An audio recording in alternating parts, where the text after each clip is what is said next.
I didn't have any savings. Banks were actually knocking on my doors. Credit card companies, they closed my cards. I was that close to being bankrupt. That really was a turning point in my life. One of the things which I realized that I had a passion for when I was actually doing my MLM business, I really, really love speaking. All right, guys, I have here today with me, I'm very excited because I have one of the OGs of speaking and selling from the stage, and that's Terence Tan. He has been doing this since 2006, all right? So this is almost 20 years, almost 2 decades. And he has been teaching marketing and investing. He is a digital entrepreneur, investor, a speaker, a coach, and mentor, and he has his hands in several businesses. And I must say, he's one of the best looking guys who does webinars at the moment. You know, whenever I see his ads on YouTube, I'm going, such a, gift from God kind of thing, and I'm not gay, by the way, but I just think he's really good looking. And he shared the stage with the likes of like Mary Buffett, Blair Singer, Jay Abraham, just to name a few of them, right? So we're very privileged today to have Terence Tan with us, not to be confused with me, Terence Tam. We share this almost similar name, very similar name, almost the same, and that probably explains why we're both so good looking, right? So, Terence, welcome Hey. to Founders Go Naked. Hey, Terence. Thanks for having me here. Really, really very excited and really very privileged to be here, to be on your session. Thank you so much for the invitation. And thank you so much for the wonderful introduction as well. Okay, I hope I didn't miss anything because I'm sure you've done more than what I just explained just now, right? All good, all good. Yeah. All right, Terence, let's start with a few fun questions just to, get the ball rolling. Who's your favorite person in the world? Now, let's assume your wife is not listening to this, all right? Who's my favorite person in the world? Well, religion is actually something that's very important to me. And I don't want to get into any religious inclinations or any religious debates, etc. But for me, I always believe that everybody has a supreme being in their lives, regardless of what's your faith and what's your religion. And for me, God in my religion is actually the most important person in my life because I always believe that whatever I do, I actually want to make sure that there's a higher purpose in it. There's a guiding principle. And, religion is something that really guides me along that path. And whenever I make the decisions, whenever I decide on what to do for my community, I always like to say a little prayer just to make sure that I'm actually doing the right things. And a lot of times that helps so much. So I would say that God is the most important person in my life. Wow, that's very nice. I like that. And what is your favorite Netflix show, Terence? My favorite Netflix show, I mean, there are so many, but I'm somebody that kind of like, for lack of a better word, I love kind of like war movies. Yeah. Oh. So I love a lot of like, war movies. I'm not sure whether you have watched movies like Fury, which was a very, very good war movie. About tank fights. Yeah. Then there was 1917. There was All Quiet on the Western Front. Mm-hmm. Yeah. So, any movies that are related to World War II or World War I, like even Midway, that was really awesome as well. Pearl Harbor was awesome as well. Yeah. So I'm somebody that enjoys such movies, and it helps that my 2 sons actually love these movies as well. So we always make it a kind of like a family affair when we watch all these movies together. How old are your 2 sons, by the way? I'm actually 21, as you can tell. Yeah. Are you asking about me or my 2 sons? Yeah, well, your 2 sons, actually. Oh, my 2 sons. I thought you were asking about me. Okay, so my 2 sons, one is actually 11 this year, one is 13 this year. Okay, so that's not too violent for them, of course, losing limbs and all that stuff. No, because I kind of like pre-frame them before I let them watch it, because I always tell them that these are things which happened in the past. True. And it's always important for them to know what happened in the past. And I always pre-frame them that, yes, there's going to be gore involved. There's going to be, violence involved. But we need to understand things that happened in the past to avoid, things to happen in the future as well. So that's how I pre-frame them before I actually let them watch the movie. So they understand that when you are watching the movie, it's about learning about history as well. I think that's something which is important. Yeah. I hope they're getting A's in history class. Uh, Well, my elder one loves history. Yeah. nice. And Yeah. Terence, what's your favorite hobby? My favorite hobby. Um, well, honestly, my favorite hobby is really getting a really good book and then finding a quiet place and just chilling out and, reading that book. Because I find that in the hustle and bustle of my daily business, whatever I'm doing for my businesses, sometimes it's really very difficult to find like that quiet moment for myself.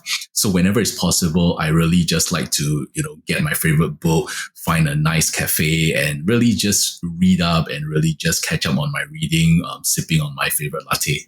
What kind of books do you read?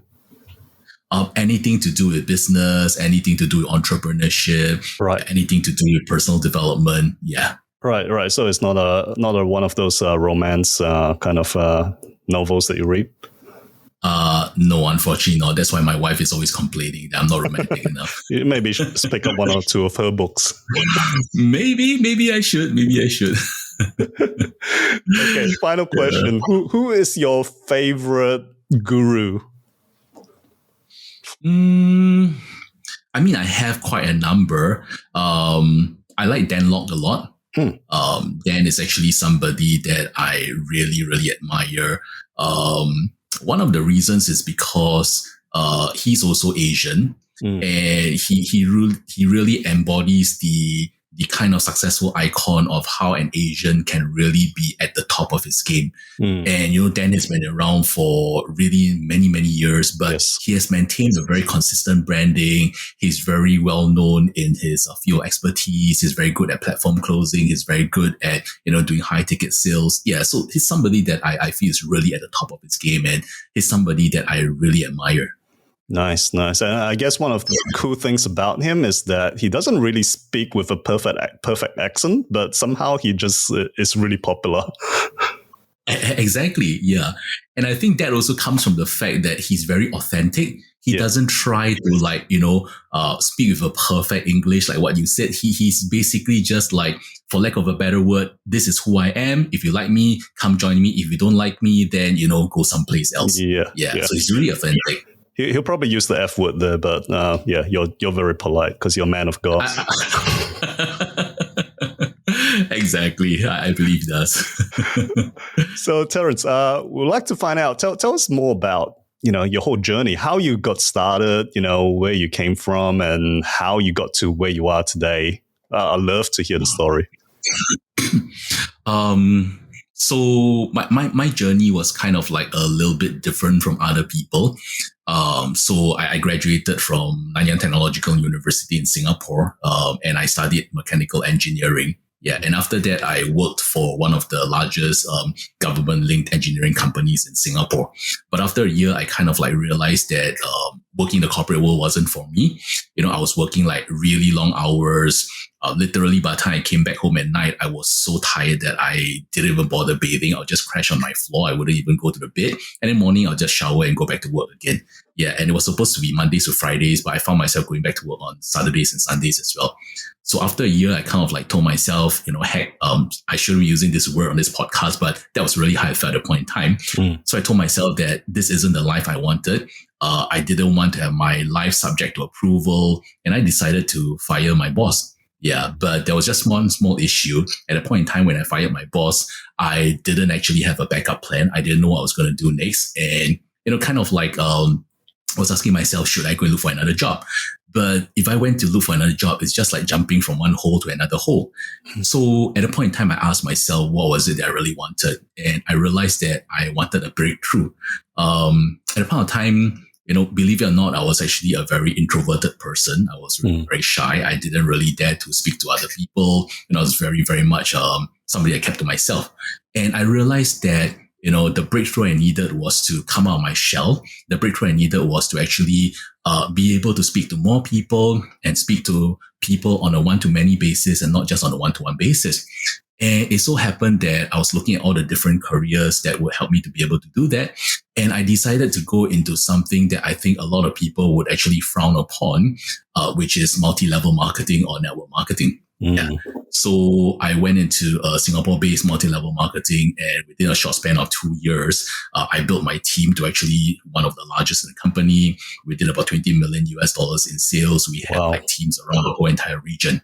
Yeah, but on a fateful day, what happened was that the company actually, due to some mismanagement of funds, the company actually couldn't pay us commissions and they had to actually close down. Yeah. And I remember that was actually a very devastating time for me, because at the point in time, I was very much a spender. So everything was like on credit cards. I didn't bother saving, etc. So when the company actually closed down, I was actually pretty much in a rut. And I was literally just one step away from bankruptcy. Yeah. Wow. So that kind of was like a defining moment for me. It's not easy for me to say this, on this session, but I just want people to know that a lot of times when you see somebody that's successful, you may not see the kind of journey he has gone through. Most people, when I do my workshops, my boot camps, or my webinars, I just tell people that none of them have actually seen the days where I was literally eating cup noodles outside a 7-Eleven, when it was actually a rainy night. Yeah, nobody's ever seen that, but that's the kind of journey that a lot of people have taken to get to where they are today. And I went through that as well. Anyway, to cut a long story short, I discovered about digital marketing. I dive really head on into it, immerse myself into it. And I was really fortunate because I actually had a couple of friends I got to know. They were actually owners of forex brokerages. They were owners of financial institutions. And they actually shared with me about a niche that was really mind-blowing to me. They shared that it was actually possible to actually become an affiliate for financial institutions. It was actually possible to become an affiliate for forex brokerages. And, they showed me the ropes. They showed me what was possible. They showed me the kind of income that was actually possible. I still remember that was like more than 10 years ago. This friend of mine, he owns a forex brokerage, and he showed me that his top affiliate in Malaysia was making about $1 million US per year. So remember 10 years ago, $1 million US per year was probably like worth quite a lot of money. Yeah. So that made me realize that this was actually a niche I should take a serious look at, because digital marketing is so wide. There's so many things to actually look at. And even if we narrow down into affiliate marketing, there's still so many niches. But I realized that this was a niche that was very much unexplored. Not many people know about it. And even if people know about it, they don't know how to actually run this business proficiently. So I really, really focused on it. And, I'm really blessed that all these mentors in my life have helped me. And today, I actually help brokers to train their affiliates. I consult for them. I'm actually a partner of many brokerages. I've even taken stakes and shareholdings, equity stakes in some brokers as well. So at this point in time, I really just want to be able to give back to other people. I want to help other people just like how my mentors have actually helped me as well. Nice. So it's this whole journey we talk about in like 5 minutes was probably 20 years together, almost. Thereabouts. Yeah. Okay, so I think I'd like to kind of like dive a little into when there were a few turning points, in my opinion, right? First of all, when you decided to quit your job, that was one huge turning point. Second turning point, when the MLM company you were working for collapsed, right? Yeah. So the transition from one thing to another, you transitioned at least twice there from what you've told us just now, right? Yeah. How do you make that transition from, like, first of all, being I think, having that stable job income to going to MLM, which, probably your relatives, your parents probably would have frowned upon. And exactly. like, what the hell are you doing, dude? Well, you are a trained engineer. Why are you doing MLM? Yeah. Right. So it's not just the financial part, but also the social part as well. Right. So tell us how you transitioned for the first one first, Well, honestly, when I first decided to transition from engineering to MLM, when I told my parents about it, they literally threw a fit. I was on the verge of being disowned, as you can imagine. To them, I was like kind of like wasting my engineering degree. They didn't send me for like how many years of studies? Like from primary school to junior college, university. That's probably like 6 plus 4, 10, 12, yeah, like literally 16, 17 years of education just for me to go into MLM. So they literally threw a fit. And I still remember at a point in time, I very calmly told them, I say, Mom and Dad, I fully understand how you're feeling, because if I was in your position, I would feel that way as well. But you know what? Just give me a chance. Give me 3 to 6 months. And in 3 to 6 months, if I don't show you any results, then I agree that I would go back into the corporate world. I will look for a stable job again. And that kind of like resonated with them, because they realized that I was still rational. I wasn't like, on the verge of being totally immersed into it. I was like, not at a point of no return. So They said, okay, they will give me that 3 to 6 months. And in that 3 to 6 months, I really worked very, very hard. And I built my income to the 5-figure point, which was many, many times what I used to make as an engineer. And, I actually showed them my results, and they gave me their blessings after that. Yeah. Okay. So I think one of the key things is like, if you decide to transition, you really have to focus and go full on, work hard, and just make things happen. Right. Yeah. I always tell my community members that the difference between try and triumph is just a little oomph. In other words, if you actually want to be successful in something, don't just try. If you want to go for something, just go all out for it. Because if you're going to try it, you're probably not going to get the results that you want. Yeah. So that's the difference between what we call business income and hobby income. If you treat it like real business, you get business income. If you treat it like a hobby, you're just going to get hobby income. Now, how do you know if someone is just trying versus someone who is like, I guess, really committed to it? Like, what are some of the telltale signs? Well, if I take it from the context of my mentees and my community members, I would say that for the people that are really committed, they are literally bugging me every single day. They are showing me what they're doing, asking for their opinion. They're taking the initiative, and they always have a very positive mindset. They believe that it's not how many times you fail, but it's how many times you manage to pick yourself up. Because I've always told my community members that in this world, there's no such thing as only failure. There's only this thing called temporarily giving up. So as long as you don't give up, you will never experience failure. But there are a lot of people that after 1 or 2 times, they kind of don't get the results that they want. They just decide, you know what, this is not for me. I'm going back to my comfort zone. So yeah, those that really are committed, they go all out. You can actually tell. Whereas those who are trying, they'll just maybe try it once or twice. After that, they'll tell you know what, this is not for me. Terrence, I don't have the time for this. Terrence, I think this is not for me. Yeah. And yeah, it's pretty obvious. You can tell the difference in the kind of mentality, the kind of mindset. And sadly, it also shows in the end results as well. So when you make that transition yourself from engineer to MLM, how do you know, were you trying or were you committed to it? And how do you know? Very committed. Right. I was very committed. From the fact that, when I was building my business right from the get-go, I was really putting in all the hours. I was actually waking up early in the morning, building my business all the way till late at night. And some of you might be wondering, but wait, Terrence, isn't that the same when you were an engineer? Well, the difference was that as an engineer, I was building somebody else's business. But when I was actually doing my MLM business, I was building my own business. So there is a difference when you are working hard to build somebody else's business and somebody else's dreams versus working hard to build your own business and your own dreams. There's a big difference in that. Yeah, and I think it's the energy that you bring into the venture is also so different, right? Yeah, exactly. Yeah. All right, let's talk about when you transitioned, you got really successful in MLM and then the company went bust. And then you had all this like maybe spending habits that were like, luxurious lifestyle spending habits. I don't know were you buying Jimmy Choo shoes or something like that?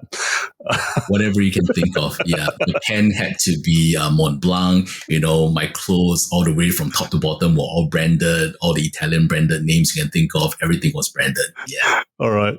So from that point, I mean, sometimes it's actually harder to transition when you have that high spending habit already, right? And then you kind of like, I have to lower my lifestyle. That is sometimes tougher than going like from zero and then you're scraping it kind of thing. So tell us a little bit about that situation and how you overcame it. Honestly, it wasn't easy because at a point in time, you're right, I had to do a total shift in my lifestyle.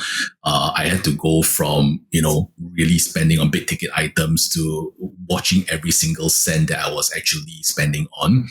It didn't help that at a point in time, because of the fact that I didn't have any savings. Banks were actually knocking on my doors. Credit card companies, they closed my cards, they closed my credit lines. It became so bad that I literally had to make arrangements with all the banks to actually be on this thing called the debt relief plan, where every month I had to pay a certain amount of money back to the banks. And if I were to ever default any of the monthly payments, they would put me into bankruptcy. Yeah, so I was that close to being bankrupt.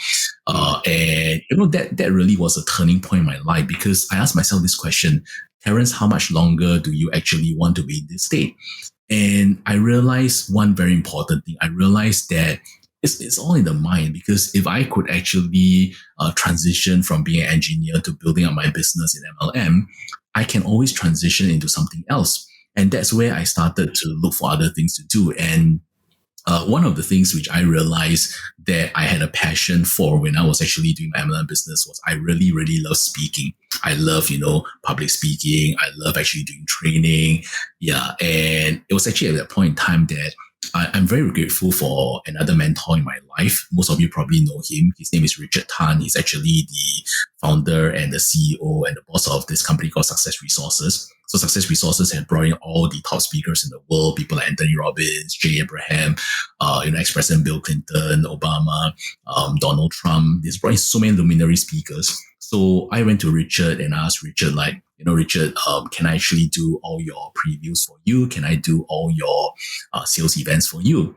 And, I'm really grateful that Richard gave me the opportunity, because I really learned so much from him. He's really the grandmaster when it comes to the seminar industry, and he really shared so many things with me. If not for him, I wouldn't have the kind of speaking skills that I had today. If not for him, I wouldn't have the kind of stage exposure which I have today.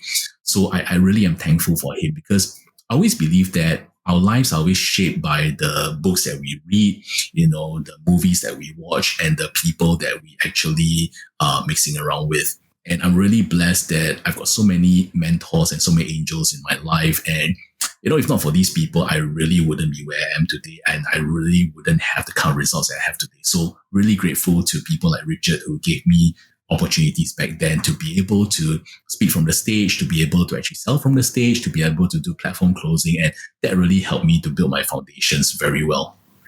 Nice.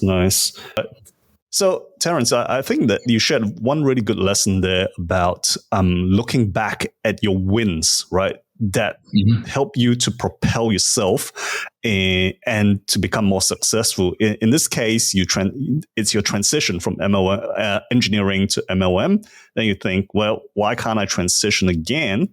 And I think so many people forget about their wins, and they just don't take that into consideration. And they're like, if they hit a failure, they're like, they're only in the moment of failure and they forget about the previous wins. Do you find that common in your community as well? And are there any other strategies to help them to overcome setbacks apart from looking back at your wins? Yeah. I mean, a lot of my community members, they come from all walks of life. And you're right. Some of them, in quite a large number of them, they do actually experience this where, when they actually experience setbacks, they tend to tell themselves that, hey, this is no longer possible for me to achieve success in this area. Maybe this is not for me. Maybe I shouldn't be doing this. And for me, I'm always, trying my best to be able to motivate them, trying to be able to pull them out. But one of the things which I always tell them that ultimately, this is your life. And, if today is the very, very last day of your life and you're actually lying on a bed, about to leave this world, and you look back at your life, what are some of the things that you wish you could have done, or some of the things you wish you could have done better? Okay. And I always get them to do this exercise. And when they actually write it out, then I tell them, well, these are exactly the things that you should be doing. And you should actually do them now, because we only have one shot of life, or rather we only have one shot at life. Okay, because you only live once. And you don't want to be in a situation whereby you are leaving this world and you have lots of regrets. for me, when I leave this world, I want to leave this world knowing that I've done the right things. I've impacted millions of people. I've left a legacy, and people remember me for all the good I've actually done in this world. Yeah. So this is something which I always share with my community. The other exercise which I share with my community members is something a little bit more radical, but I always believe that, in our journey towards success, right, a lot of people focus too much on the how. They focus on how I can actually be successful. For example, in digital marketing, they focus on how to run good Facebook ads. They focus on how to run good YouTube ads. They focus on copywriting. They focus on the, design elements. They focus on all these various things. But before you get into the how, I always believe that the why is more important, because if you don't have the why, you can't be bothered to figure out the how, and you won't have the perseverance to figure out the how. So to me, the why is like the fuel of your vehicle. You can't go far unless you have that fuel in your fuel tank.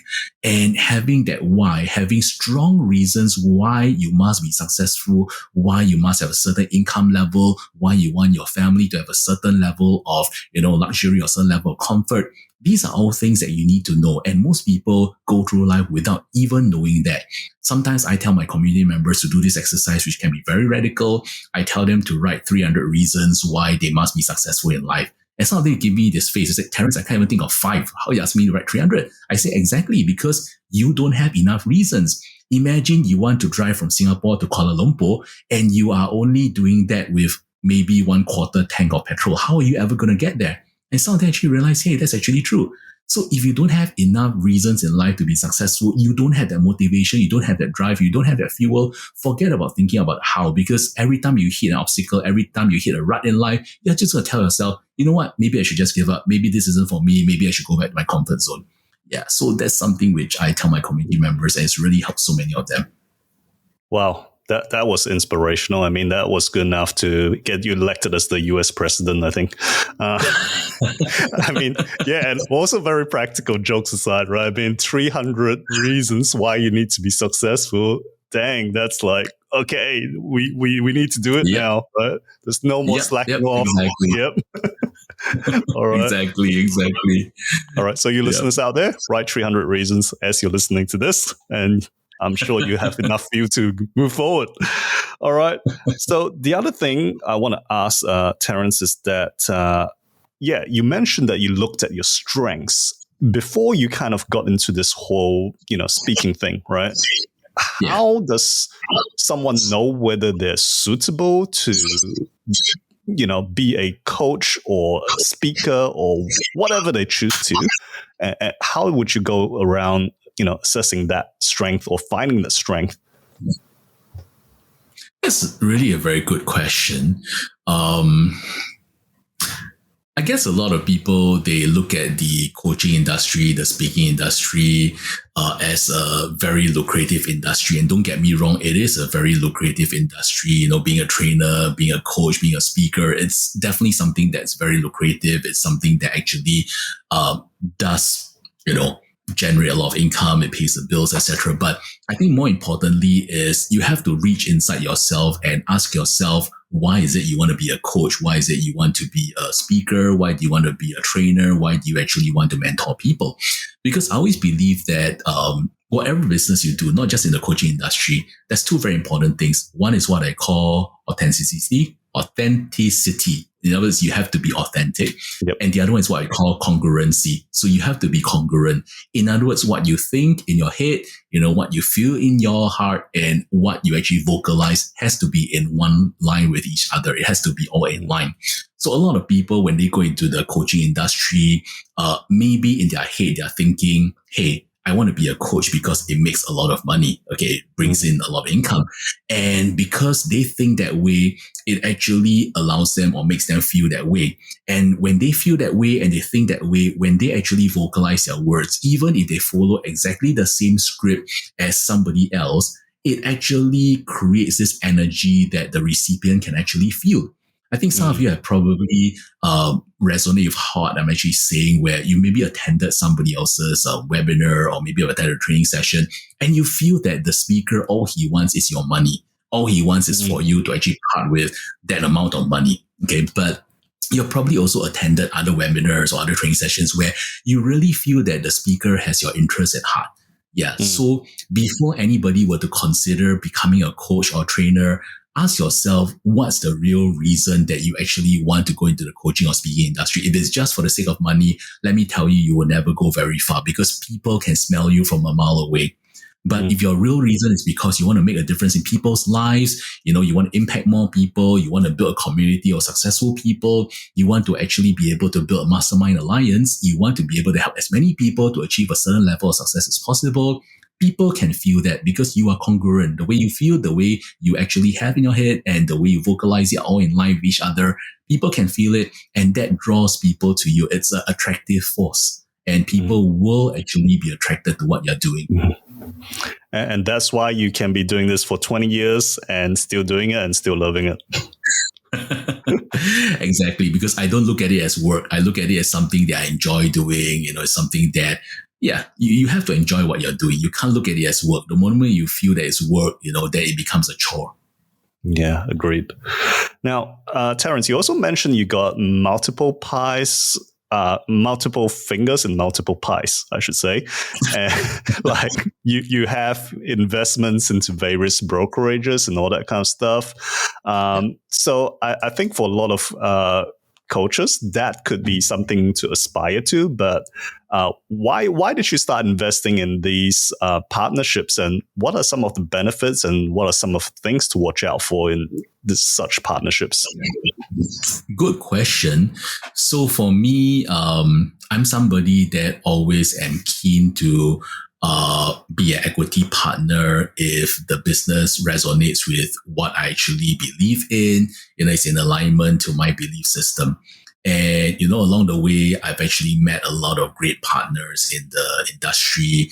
I know friends who are major shareholders of brokerages. I know friends who are CEOs, vice president level, or even regional heads. And when I actually talk to them, I realize that some brokerages, they really believe so much in what they're doing, and they really want to actually make the trading world a better place for clients in general. Whereas some brokerages, they are just out to actually make money from their clients. And when I actually find brokerages where they really, really want to make a better trading environment for their clients, that's where I realized that it's actually in alignment to my belief system.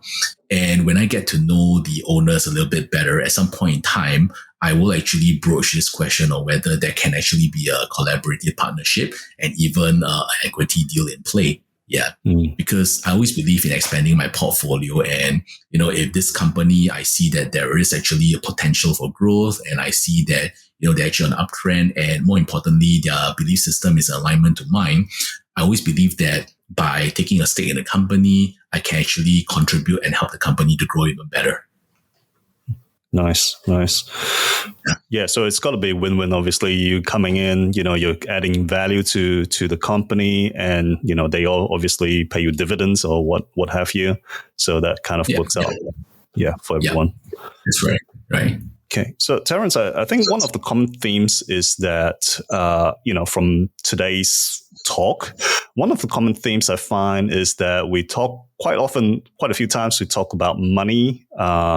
Not being a good why for, whether for people in business, I think, as the only reason, I guess, versus maybe contribution, which is, I think, where you're more coming from, the energy you're coming from is more contribution, right? Yeah. So how do you kind of like align these two? Because obviously you can't just contribute without making any money, because that's not going to be sustainable as well, right? So how do you align this two between contribution and money? And, how do you know, for you anyway, in your experience, what is a good alignment? Good question. I think the best answer I can give is something which I learned from one of my mentors, Blair Singer, many, many years ago, more than 15 years ago. So, Blair shared this with me. He shared that money should be a result of the right things that you do. Money should not be a direct thing that you are actually aiming for. Okay, so in other words, if you actually do the right things, money comes. And that kind of like totally changed my whole entire mindset. It gave me a paradigm shift because before that, my focal point was always on money. My focal point was always on how much money I could make this month. My focal point was always on how much sales my team could generate this month. My focal point would always be, what's the bottom line? What is the KPI? But after he shared that with me, he shared that money should be a result of the right things that you did. My focal point started to shift. My KPIs became how many people I could actually impact. How many people I could actually be able to help, how much time do I spend with my inner circle team members, how much time do I spend grooming my inner circle team members. My focal point, my KPIs began to shift from being money oriented to being, how should I put it? For lack of a better word, help oriented. I was really reaching out to people, seeing how I could impact more people, whether it's actually potential clients, whether it's my community members, whether it's actually, my team members. And a lot of times when I actually talk to people, I now actually don't have the notion of wanting to actually be able to extract more money from them. Back in my MLM days, we were all taught that when you actually talk to a person, you should be thinking, okay, how much money you can actually be able to extract from them. But I realized that didn't work because people can smell you from a mile away. But nowadays, when I actually talk to a person, I don't even really bother about whether I can actually be able to get any money from them or to be able to do a business deal with them. My focal point is always, so how can I help you? How can I provide more value to you? I believe in this thing called the value ATM. So every one of us, right, they always have this thing called value ATM. So for example, in my recent boot camp that was actually just done over last weekend, I was sharing with everyone that, you probably heard of this before, your net worth is determined by your network. Okay. If you have the right kind of network, it basically affects your net worth as well. And when I was sharing this concept with my community members, the participants of bootcamp, I actually asked them to do a simple activity, which was to list 5 of the closest people you mix with on a daily basis, excluding your family members, and then write down their estimated income, and then take the average of their estimated income, and you realize that their average income is actually pretty similar to your average income as well. So everybody did the exercise, and everybody agreed that the average of that 5 people's income was very similar to their income. So I shared with them that, well, in other words, in order for you to be able to raise your income, you need to actually be able to network with the right people. You need to actually change the network that you're mixing with every single day. And one of my participants put in the Zoom chat, he said, the rich people don't want to network with me. And I realized that a lot of people have this thought in their head. They feel that the wealthy people don't want to network with them, and therefore they are not open, or rather they can't open doors to this kind of opportunities. And I asked him this question. I said, well, what have you done to provide value to the wealthy people so that they'll like to be able to network with you? So I shared with them this concept of what I call the value ATM. So every one of us in life, we have this thing called the value ATM, just like our bank ATM. But the thing is that a lot of people, before they even think of depositing value into the ATM, they always think about withdrawal. But think of it from your bank account. If you don't deposit a bank account, how can you make a withdrawal? So it's the same concept. You should focus on depositing value to as many people as possible. Focus on creating value to as many people as possible without thinking about how you can actually be able to get any returns from them. Just focus on the value you can provide without thinking about the returns.